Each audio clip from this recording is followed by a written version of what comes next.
भाजपा ने 15 प्रत्याशियों की एक और लिस्ट आज जारी कर दी है। हनुमानगढ़ से अमित चौधरी को टिकट, तो कोलायत से अंशुमान सिंह भाटी को टिकट दिया गया है। सरदार शहर से राजकुमार विंडवा को टिकट मिला है, तो वहीं शाहपुरा जयपुर से उपेन यादव युवा चेहरे को टिकट दिया है। सिविलाइन से गोपाल शर्मा को टिकट मिला है। किशनपोल से चंद्रमोहन बटवाड़ा को टिकट दिया गया। आदर्श नगर से रवि नैयर को टिकट मिला है, तो भरतपुर से विजय बंसल को टिकट दिया गया। राजाखेड़ा से नीरजा अशोक शर्मा, मसूदा से अभिषेक सिंह, शेरगढ़ से बाबू सिंह राठौड़, मावली से डॉक्टर केजी पालीवाल को टिकट, पिपलदा से प्रेमचंद गोचर, कोटा उत्तर से प्रहलाद गुंजल को टिकट, 12 अटरू से राधेश्याम बैरवा को टिकट दिया गया है।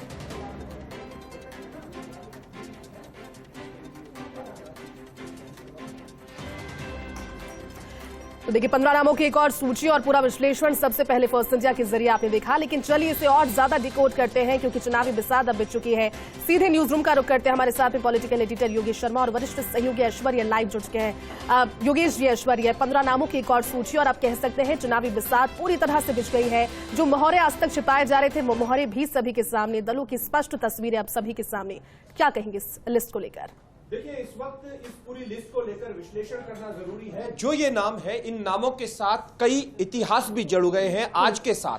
आज जो इतिहास बना है उस पर पहला सवाल मैं हमारे वरिष्ठ सहयोगी पॉलिटिकल एडिटर योगेश शर्मा से पूछूंगा।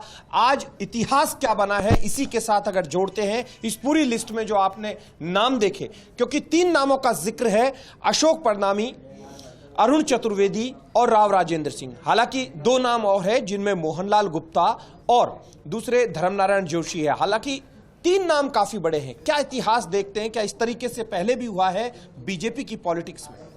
देखिए, ये वसुंधरा राजे कैंप के लिए सीधा सीधा बड़ा आघात है, क्योंकि राजपाल सिंह का टिकट पहले दौर में ही कट गया था। उसके बाद एक दूसरी सूची आई ऐश्वर्या, जिसमें वसुंधरा राजे समर्थकों को टिकट बड़ी तादाद में मिली। लेकिन ये जो सूची है, और आपको एक किस्सा भी मैं सुनाऊंगा, ऐश्वर्या को तो ध्यान है उस किस्से का, कि पिछले चुनावों के अंदर आदर्श नगर की टिकट को लेकर चर्चा चल रही थी सीईसी में, और नरेंद्र मोदी ने पूछा, अशोक परनामी उस समय बीजेपी के प्रदेश अध्यक्ष थे, तब नरेंद्र मोदी ने अशोक परनामी को देखते हुए कहा कि परनामी जी, इस बार आप रुक जाइए, मत लड़िए चुनाव, अगली बार लड़ लीजिएगा। तब वसुंधरा जी ने कहा कि परनामी जी चुनाव जीतेंगे, और जिस तरह का चुनाव वहां पर होता आदर्श नगर में, अशोक परनामी ने बहुत काम किए, ये चुनाव जीतेंगे। लेकिन नरेंद्र मोदी ने उस समय टोका था कि आप परनामी जी चुनाव मत लड़िए। परनामी जी चुनाव लड़ा और वो रफीक खान जीत गए, परनामी जी हार गए। लेकिन इस बार ऐश्वर्या, परनामी जी का टिकट काट दिया गया, और वसुंधरा राजे के बेहद करीबी रणनीतिकार और अरुण चतुर्वेदी तो 2 दिन पहले से ही उनको लग रहा था कि उनके टिकट को लेकर हालात चर्चा ये भी थी कि उन्हें भरतपुर से दे दिया जाए, लेकिन भरतपुर से नहीं मिला। और इन सबके बीच में सबसे बड़ी बात यह है कि राव राजेंद्र सिंह, 2 चीजें यहां पर आप नोट कीजिएगा। दर्शक अच्छी तरीके से समझ रहे होंगे बीजेपी की पॉलिटिक्स को, जिनको पॉलिटिक्स में रुचि है। बाड़ी में गिरिराज सिंह मलिंगा की एंट्री, यानी भारतीय जनता पार्टी प्रदेश कार्यालय में जब वो पहुंचे और उनकी सदस्यता को लेकर पूरी कहानी सबके सामने है, तो वहीं दूसरी तरफ रविंद्र सिंह भाटी की एंट्री। दोनों एंट्रियों को किन दिग्गजों के साथ जोड़कर देखा जा सकता है? देखिए, गजेंद्र सिंह शेखावत के साथ जोड़कर सीधे तौर पर देखा जा सकता है। लेकिन यहां पर एक बहुत इंटरेस्टिंग जो गजेंद्र सिंह शेखावत ज्वाइन करवा रहे हैं, लेकिन यह बहुत इंटरेस्टिंग चीज है, और आपको मैं बता दूं कि वो बहुत जरूरी है यहाँ पर बताना ऐश्वर्या। एक केंद्रीय मंत्री के दखल के बाद प्रहलाद गुंजल ओम बिरला से मिलने पहुंचे थे, और ये कहा था कि राजनीति में कुछ भी स्थायी नहीं होता, और ये ज़रूरी है कि आप जाके मिलिए तो सब चीज़ें ठीक होगी। गुंजल मिले, और अब गुंजल का टिकट ओके हो गया, और अब हमारी सामने सूची में दिख रहा है। और ठीक ऐसी बाबू सिंह राठौड़ और गजेंद्र सिंह के लिए भी यही बात थी। गजेंद्र सिंह शेखावत अड़े हुए थे वहाँ पर उनका टिकट कटवाने के लिए, लेकिन बीच में सुलह की बात आई, और मुझे लगता है वैसी सुलह की बात हो सकती है जैसी देवी सिंह भाटी ने फोन पर अर्जुन मेघवाल से बात की थी। लीडर से मेरी बातचीत हो रही थी, जब मैंने उनसे पूछा अभी फोन पर अनौपचारिक रूप से, मैंने कहा कि ये आपने कौन सा प्रयोग कर दिया, गिरिराज सिंह मलिंगा को आप लेकर आए हैं, तो मुझे याद आता है कि एक बार एक कहानी है कि एक मुट्ठी बाजरे के लिए मैं पूरी सियासत को खो दिया होता, इस तरीके की कहानियां होती हैं। तो ऐसे में हर्षाधिपति प्रकरण को लेकर इनका कहना है कि बेवजह मुख्यमंत्री अशोक गहलोत ने फंसाने का काम किया था। गिरिराज सिंह मलिंगा अनौपचारिक रूप से ये कहते हैं, और पार्टी के दिग्गजों से भी ये कहा कि बेवजह फंसाया था, मेरा कोई लेना देना नहीं था इस पूरे प्रकरण से। लेकिन गिरिराज सिंह मलिंगा को लेने से 3 से 4 सीटों का फायदा बीजेपी ने देखा है कि नीरजा शर्मा भी जीत रही है, शिवचरण कुशवाहा भी जीत रहे हैं, यहां भी जीत रहे हैं, और पास की और सीटों तक इफेक्ट पड़ रहा है।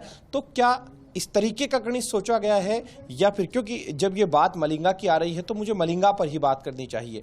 जसवंत गुजर जो है, जो राजेंद्र राठौड़ के कभी मित्र हुआ करते थे, अभी सियासत में दूसरी में चली गए, बीएसपी से चुनाव लड़ रहे हैं। तो अब क्या लगता है आपको ओवरऑल धौलपुर की सियासत किस तरफ जा रही है? मैं यहाँ पर बात करूंगा मलिंगा की, बात करने से करनी भी चाहिए ऐसे मौके पर, क्या लगता है आपको? देखिए, धौलपुर की सियासत, हम बाड़ी बसेड़ी की बात करें तो निश्चित तौर पर वहाँ की जड़ों पर प्रभाव है गिरिराज सिंह मलिंगा का। वो बड़े नेता हैं, और अगर गिरिराज सिंह मलिंगा के सामने कोई बड़ा नेता है या उनके सामने कोई टक्कर लेने वाला नेता है तो वो जसवंत सिंह बाड़ी है, जो पहले विधायक रह चुके हैं। दलजीत सिंह का एक जमाना था कांग्रेस के अंदर, जब दलजीत सिंह चीकू चुनाव जीतते थे उस जमाने में। और दूसरी ओर दलजीत सिंह चीकू तो बड़ा रोचक थे, दूसरी जगह जिसके वोटर ही नहीं थे, जिस समाज सरदार थे वो, सरदार होने के बाद भी। और यहाँ आपको लगता है कि कांग्रेस जो है यहाँ पर कमजोर पड़ेगी क्योंकि गिरिराज सिंह मलिंगा नाम तो बड़ा है?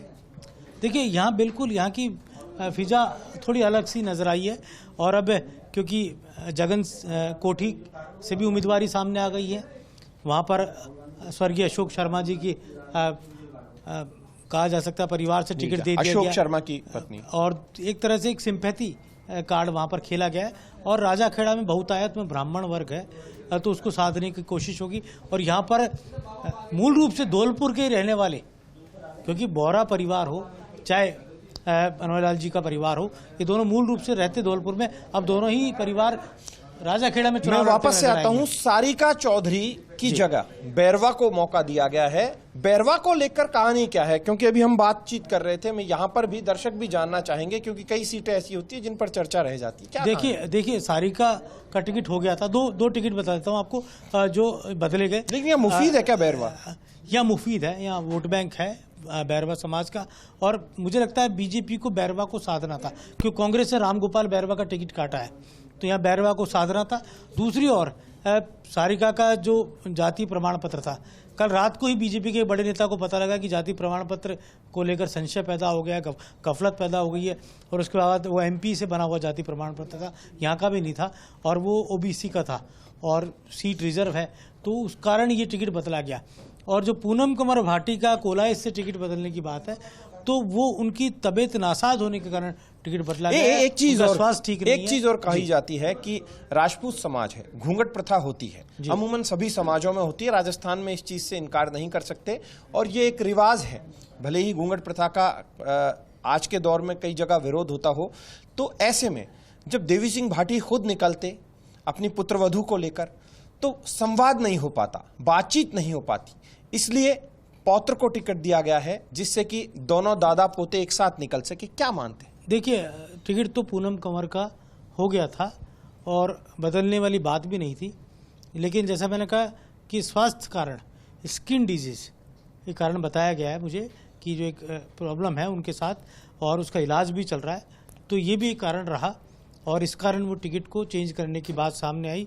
और ये भी बात है कि आप जो बात कर रहे हैं कि एक कंफर्टेबल दादा पोते एक साथ चलने में कंफर्टेबल, क्योंकि ये जो मारवाड़ की सियासत है, लेकिन घूंघट के पीछे की जो राजनीति होती है या जो उसके प्रति मान सम्मान जो राजस्थान में होता है, वो कहीं ज़्यादा बढ़कर होता है। घूंघट में ही यहाँ पर कई चुनाव राजस्थान की राजनीति में कई महिलाएं जीत चुकी है पहले भी, तो और विधायक भी बनी, वो जिला प्रमुख भी बनी, सांसद भी बनी, एक इतिहास रहा है। और ये भी इतिहास रहा है कि गायत्री देवी, कृष्णा कुमारी जैसी बड़ी राजनेता भी इसी धरती पर जिन्होंने अपना कर्म क्षेत्र बनाया। जो यहाँ पर एक चीज और है जिसकी मैं बातचीत करना बेहद आवश्यक हो जाएगा।